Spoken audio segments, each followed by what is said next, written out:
Welcome to 20 Minutes of Clarity, your go-to podcast for financial insight and advice. Here I am again, Jason Noble, your host, and with me today is Andy, the man merchant. I'm excited for this topic because we're going to flip it on you. This whole year, we've been talking about how you can save, right? Save money on taxes and proper strategies to even grow your money, things of that nature. But have we really delved into like how do you spend your wealth? Isn't that something that we should probably touch on? And being this is the week of the holidays, let's talk about how do you spend your money. All right, and so we got three things that we're really going to touch on. We're going to touch on like maybe travel planning. What would that look like from creating those experiences and memories with loved ones? For there's that. Then we're also going to start talking about living inheritance. And then how do you spend money towards your goals and ambitions, right? And before we get started, our firm here, we believe in inspiring people to achieve their life's ambitions. And there is a thing that we did here in the Charleston office, Andy. I don't think I shared with you yet. We have pictures of our clients that submitted to us.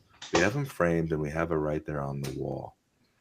And it serves a couple purposes. One of the purposes that it served is most days that we leave the office, we're in a pretty good mood. We've helped people, everything is good. Those pictures remind us of why we're here in the office. But those bad days that we have in the office, then we all have bad days, right? We go over there and we take a look. We actually stop and look at those pictures and it reminds us of why we do what we do every single day, even on the tough days. But I had this couple that were coming in and they saw the pictures and they asked us about what there are. Like, well, here's a couple that took their whole family to Disney World. Here's another one that the Spartan races across the world.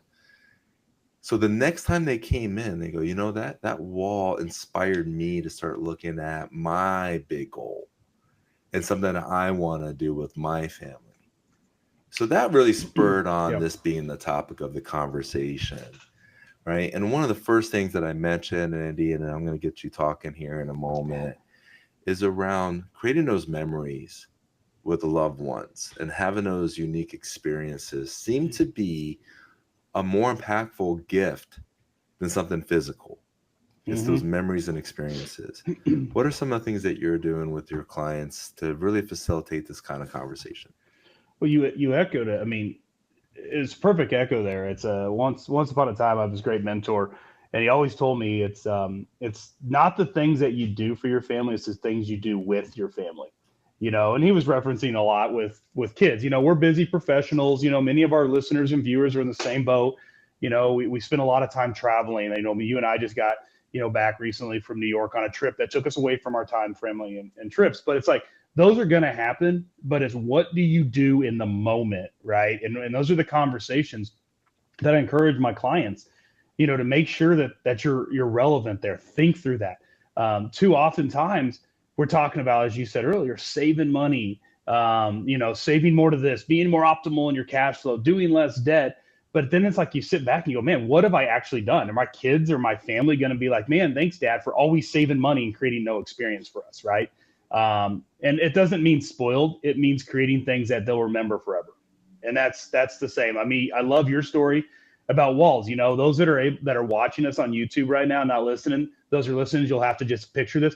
Behind me, I have two flags. They're PGA flags from golf tournaments. I have the Masters on one shoulder and I have the PGA Championship on the shoulder. I have room for two more. These are the Masters. I've always had the vision that I want to create that experience with my family, with my kids, to be able to go to the four Masters together and be able to just kind of be there as a father-son combo, right? Mm-hmm. Now, do you think going to the Masters is the cheapest thing in the world to do? No, but I work at my butt off every single day to be able to provide the wealth for my family in order to spend it on those things. Now, if I choose not to spend it, we can watch it on TV. Maybe that's still a memory. If you don't have the extra bank account to be able to do that, you could still find ways of doing it. But I really just encourage clients, be intentional with the things that you want to do. Put that in part of your financial plan. Actually, answer the question to yourself. How are we going to be able to do these things? That's the conversation that I really try to hit on with them.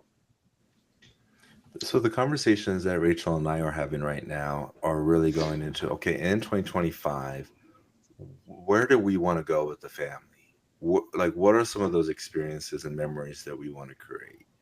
And one of those things was goes visiting my grandma down in just north of Tampa Bay. But her brother, my brother-in-law, just moved just north of Tampa Bay as well, not too far away from my grandma, and my aunts live there as well. My uncle, so okay, now we're having a conversation going. Okay, do we fly or drive down there, right? And if we were to do one or the other, what are the pros and cons? Who are we going to stay with for so long? Who, and when are we going to get our own like hotel or whatever? And so now we started thinking about what is that trip. And right now it's just in the beginning phases. But the next part that we're going to do is start putting a dollar amount towards the budget that we want to spend on this trip, right? And, and we're also getting a puppy this year. That was a big Oh, deal in the family, yeah. getting this puppy. Okay, so now the puppy being involved, it looks like we're driving, right? And it's going to take a little bit longer because the stops and things of that nature. But think about that memory that the kids are going to have with the puppy in the back seat and everything as they're going down the highway. Maybe they're not watching that iPad. Maybe instead they're playing with the puppy, right? And they're going to remember that Yep. for years to come as they get older, going on this road trip with their puppy, right? So that's an experience and that's a memory that we know that Rachel and I know will be created by doing it on a drive versus a flight, right? Maybe it's more memorable, but then it goes into how much time are we going to be on the road and things of that nature, right? Mm-hmm. But then Rachel and I also did this for our 15-year anniversary last year, or I should say this year. Well, we decided we wanted to go to England and then Paris, but we wanted to go to Paris before the Olympics. A couple of things. We realized that we could get a discount on the hotel room and the flight was cheaper as well. So we saved money on that side. But this was an unintended benefit because we went before the hectic of all the people flying in for the Olympics. We were able to get really nice reservations at restaurants that would have been way harder to get into if there was a large crowd and if it was peak season. Not only that, like the Mona Lisa, we heard that it could take an hour and a half or so. You really got to pack your patience to go see the Mona Lisa. We walked up, we were looking at the Mona Lisa within 15 minutes. And it was because it was just different with being not in peak season, right? And so I think about that now going into 2025, like, okay, where do we want to go? When is it peak season? When is it the best? Can we go a little bit before or a little bit after that time? Still get a similar experience, but with less headache and less people. I don't know what it is. Yeah. As I get older, more and more the crowd bothers me. Like Yes. I love people, but a crowd, oh my gosh. Like I'm the man now, right? And I hear my dad say, it's like, we got to get there early. We got to beat the crowd, right? Yeah. I am totally like that now, Yeah. right? With my kids and my wife, I'm like, we got to beat the crowd. But I've started thinking about that for like the bigger trips, not just the local things around the area. It's like, well, how do we beat the crowd? Right. And it's not necessarily you have to be before the crowd. You can also come after the crowd and have a really nice time as well. Yeah. Well, and in today's technology, because I'm the same way. It's like, man, you go to these places like, and can I go to the place where I don't have to have the crowd, as you mentioned, or can I do it at a different time? Because it's just so much more enjoyable when you don't feel rushed, you don't feel crowded, you don't feel like you're gonna, miss some of the experience because it is just so much added stress. And maybe it's because we have kids now. I don't know what it is, but I do think some planning goes into it, right? And I think, when you think about travel, I mean, a lot of people walk into our office, right, Jason? And when we ask the question, paint your ideal picture of what retirement looks like, or paint your ideal picture of what accumulation lifestyle, travel always comes up. I want to travel more, right? But then how often do our clients actually go and travel as frequently as they say they're going to travel, right? I mean, it gets expensive. There's crowds, there's airports, there's drive times, there's everything else. But I'll tell you this, one of the tips I wanted to dive into, or one of the topics I wanted us to dive into, was if we're going to travel and we are going to endure the crowds and we're going to go during peak or off peak season, what are some tips and tricks that you can, consider as you go into this, I mean, I feel like we can add a lot of value here because, our job allows us, I guess if that's a good word, allows us or during our trip, our job, we travel a lot, right? I mean, I know both of us have probably, we were just talking about over this, this last trip we took together. It's like we've been to what, 8 or 9 states together. And we barely, we've known each other for just a couple of years and we live in, however many miles across from each other across the country. And yet we still travel. So we've got some experience here, guys that are listening and gals. We're starting to learn the loopholes of traveling. And I'm sure there's a lot we can learn from our clients as well. But the only thing I wanted to start with, if we're good with diving into this quick topic on some quick tips and tricks for travel, say that's a tongue twister, is, look at things. There is some value in maybe spending a little more, staying on that topic, for a nicer hotel and booking directly through the hotel because the points are real, right? I mean, you can go out today. I was just looking at it because we're looking at booking a trip coming up. And it's not that I want a bunch of credit cards, but man, we stay at a certain hotel that I will not advertise. They do not sponsor us. But I could go get a preferred credit card for our business use. I'm going to spend the money for my regular business practice anyway, or for my travel anyway. It's not like I'm creating additional expenses here, but I'm going to spend it. And right now, I'm getting like 175,000 points to use at their hotels, which is equivalent to free stays or upgraded stays, or certain ones have different levels of experiences. I'm telling you, if you're going to take a trip and you're going to be at an extended period somewhere, those points or those hotel perks, those loyalty perks, make all the difference on your experience there. And a lot of times it doesn't cost anything other than maybe just getting a preferred credit card for that particular trip. But then you want to use it, so stay loyal possibly to that brand, because the longer time you're there, the more you understand the hotel, the more you understand that, or the airline, whatever it may be. So and it pays for itself, right? I mean, if you spend $3,000 or $4,000 or $5,000, we'll say, on a quick trip, and you use a credit card that gives you 175,000 in hotel points, that 175,000 hotel points could equate to $700 of room stay. Just and so something I never really did. Thing you were saying, Andy, and I have loyalty cards, and it really helps when I'm traveling for sure. Another thing that I did is I actually borrowed this from a client. I have a really good friend of mine. He goes, amateurs borrows, professional steal. So I stole this from a client, okay, because I'm a professional. I actually use a VPN now when I go to book my travel. Mm-hmm. So a VPN is basically, it's not locating down to your IP address to your physical location. And by doing that, when I booked the trips over to Europe for Rachel and I, when I did it on the VPN, it saved us about $3,500 versus booking it, just logging in at home. If I logged in at home without doing a VPN, I would have spent that extra money for the same exact flight. Now, there's people that are listening that are way smarter than figured this out before I did. Maybe post what it was that allowed us to save it. But it was one of those things I was like, I got to share this with our listeners, because if one person out there goes into their VPN to book their next trip and it saves them some money, that's awesome. Puts more money in their pocket and they're going on the same trip, same flight, right? I don't know. It's one of those little things that could make a big difference. So use those points, but also consider a VPN. Also memberships. There's a group that I'm a part of, and I have certain perks of part of that group, but I have to go into that website and select what perks I want to take advantage of.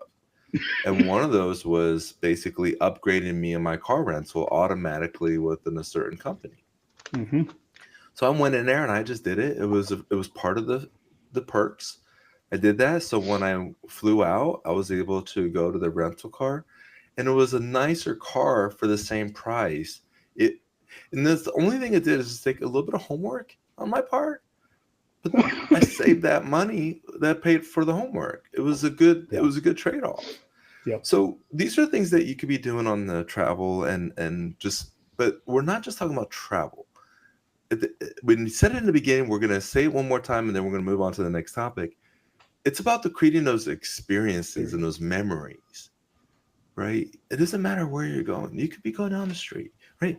Yep. But like, what are you doing when you get there? How can you make that a great experience and a moment that carries on with you for a very long time? So that's one of the things that we wanted to touch on today. The second thing was around live-in inheritance. Now, that's an interesting thing to talk about as we're making Yeah. our New Year's resolutions and everything. Andy, what did you mean by live-in inheritance?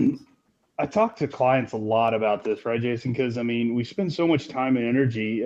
Once we get clients to start thinking about, I've saved enough, I've got my spending plan, I've got my lifestyle plan, and most of the time, if we do our job right and they stick to the plan, there's always going to be money at the end, right? And so we spend a lot of time talking about how do you want to transition your money, and it's an after death discussion. I want to protect it. I don't want this. I want to provide for education, whatever it may be, which is all really, really wonderful things. But at times, if you've got enough wealth, have you thought about, and I always ask my questions, what if you could do some of those things while you're living? Would that bring extra value? This isn't giving more money necessarily to your family. It could be helping them start a business. You know, one of the biggest drawbacks of accumulating wealth is not getting out of the rat race of the everyday 9 to 5 job or whatever it is today. And sometimes they just need a little bit of a kickstart. Maybe it's helping your child with that house. You know, we're in such a crisis mode with affordable housing, you know, and there's strategies around that. And you don't have to wait until you're not around anymore in order to get it. So I really encourage clients, if the means are there and your plan allows you, maybe think about cutting back some of that legacy wealth dollars and applying it to living wealth so that you can experience. Maybe it's a trip. I have one client, I'll say, Jason, they talk about it every time I'm with them. And what their dad did is these particular clients had a couple extra zeros. So scale it with wherever you are in your wealth rank. But they took their entire family over to Hawaii. Wasn't on a commercial flight. They were in the airline industry, so they understood the connections.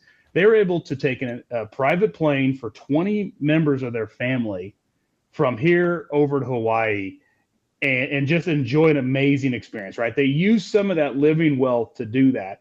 And I talked to my clients today about that. It's been, I think, 8 years since that trip happened, and they're still talking about it like it was yesterday.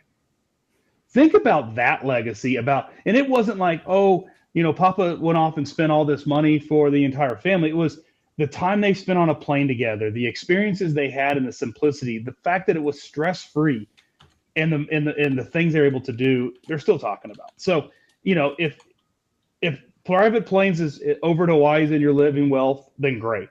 But it could be booking a hotel at Great Wolf Lodge down the street or some other fun hotel to watch the grandkids and get all the kids together. So I encourage, take that burden off and consider taking some living inheritance. Like spend some money on your family. Well, one of my clients was, I really want to help my grandson. He has the student loan debt. He's starting off in his career. It's just going to take a long time for him to tackle it. And I'm like, so do you have the data that's needed? And she was like, well, what do I need? I'm like, just get a recent statement.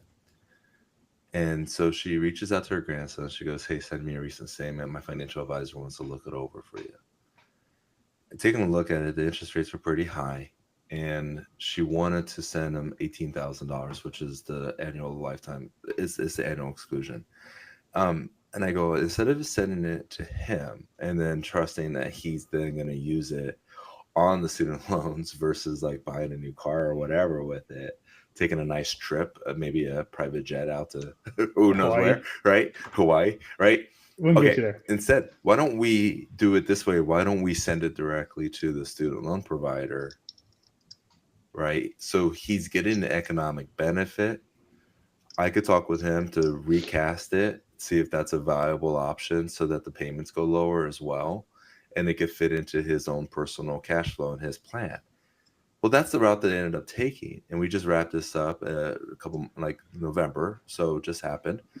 Um, but it was like one of those things in the beginning of the year. She goes, okay, I have what I want to do with the charities. I have all these other things, but I want to help this one particular family member. So the cool thing was instead of it going to him, being spent out, whoever, She was very tactical with it and still was able to put a big smile on his face because it allows him to pay it off that much sooner. And as we wrap up into the last part, Andy, we're already at the 20-minute mark. I'm Yeah. going to have you make the judgment call because we spent a lot of time on the first two. Do we even want to address the last one?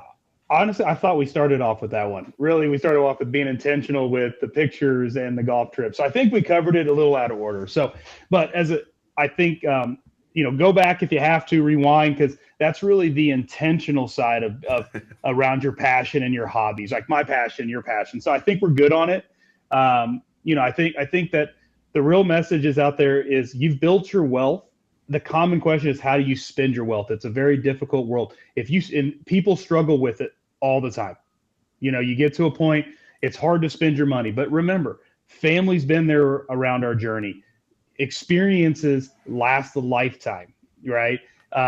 Enjoying your passion, it improves the mind, keeps you healthy. So, do things with a purpose. That's the entire premise around Clear Picture Financial and what we do every single day. We're so excited that you've tuned in this entire year, especially now that it's the week of Christmas, and it's such a great time to be with our family. And we really hope that this week was giving you some other insight into your life and plans. That was Andy, the man merchant. I am Jason Noble. That was 20 minutes of clarity. Thank you so much. God bless and happy holidays.